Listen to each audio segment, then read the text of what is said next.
ಸ್ಕೆಚರ್ನಲ್ಲಿ ಬಲಿಷ್ಠ Mexico ತಂಡವನ್ನ England ಮಣಿಸಿದ ಬಳಿಕ ನಡೆದಂತ ವಿಜಯ ಸಂಭ್ರಮಾಚರಣೆಯ ವೇಳೆ ಇಂಗ್ಲೆಂಡ್ ತಂಡದ ಮಿಡ್ಫೀಲ್ಡರ್ ಜೋರ್ಡಾನ್ ಹೆಂಡರ್ಸನ್ ಗಂಭೀರ ಮಣಿಕಟ್ಟು ಗಾಯಕ್ಕೆ ಗುರಿಯಾಗಿರುವ ಘಟನೆ ನಡೆದಿದೆ.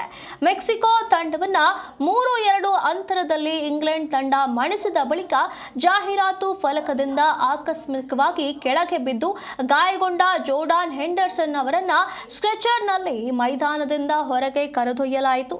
ಅವರು ಈ ಪಂದ್ಯದಲ್ಲಿ ತಂಡದಲ್ಲಿರಲಿಲ್ಲ. ಈ ಕುರಿತು ಸುದ್ದಿ ಸಂಸ್ಥೆಗೆ ಪ್ರತಿಕ್ರಿಯಿಸಿದ ಇಂಗ್ಲೆಂಡ್ ತಂಡದ ವ್ಯವಸ್ಥಾಪಕ ಥಾಮಸ್ ಟಚೆಲ್, ಜೋರ್ಡಾನ್ ಹೆಂಡರ್ಸನ್ ಆಕಸ್ಮಿಕವಾಗಿ ಕೆಳಗೆ ಬಿದ್ದಿದ್ದು ಅವರ ಮಣಿಕಟ್ಟು ಗಂಭೀರವಾಗಿ ಗಾಯಗೊಂಡಿರುವಂತೆ ಕಂಡುಬರ್ತಾ ಇದೆ ಅಂತ ಹೇಳಿ ತಿಳಿಸಿದ್ದಾರೆ. ಅದು ಗಂಭೀರ ಗಾಯವಾಗಿದ್ದು ಇಂದು ಸಂಜೆ ಜೋರ್ಡಾನ್ ನಮ್ಮೊಂದಿಗೆ ಇಲ್ಲದಿರುವುದು ಸೂಕ್ತವೆನಿಸ್ತಿಲ್ಲ. ಅವರೀಗ ಆಸ್ಪತ್ರೆಯಲ್ಲಿದ್ದಾರೆ ಅಂತ ಹೇಳಿ ವೈದ್ಯರು ನನಗೆ ತಿಳಿಸಿದ್ದಾರೆ ಎಂದು ಅವರು ತಿಳಿಸಿದ್ದಾರೆ. ಪಂದ್ಯ ಮುಕ್ತಾಯಗೊಂಡ ಬಳಿಕ ಇಂಗ್ಲೆಂಡ್ ತಂಡದ ಮುಖ್ಯ ತರಬೇತುದಾರರು ಥಾಮಸ್ ಟಚೆಲ್ ತಮ್ಮ ತಂಡವನ್ನ ಮುಕ್ತ ಕಂಠದಿಂದ ಪ್ರಶಂಸಿಸಿದ್ರು. ಪಂದ್ಯದ 54ನೇ ನಿಮಿಷದಲ್ಲಿ ಇಂಗ್ಲೆಂಡ್ ತಂಡದ ಡಿಫೆಂಡರ್ ಜಾರೆಲ್ ಕ್ವಾನ್ಸಾ ಅವರು ರೆಡ್ ಕಾರ್ಡ್ ಪಡೆದಿದ್ದರಿಂದ ಇಂಗ್ಲೆಂಡ್ ತಂಡದ ಆಟಗಾರರ ಸಂಖ್ಯೆ 10ಕ್ಕೆ ಇಳಿಕೆಯಾಯಿತು.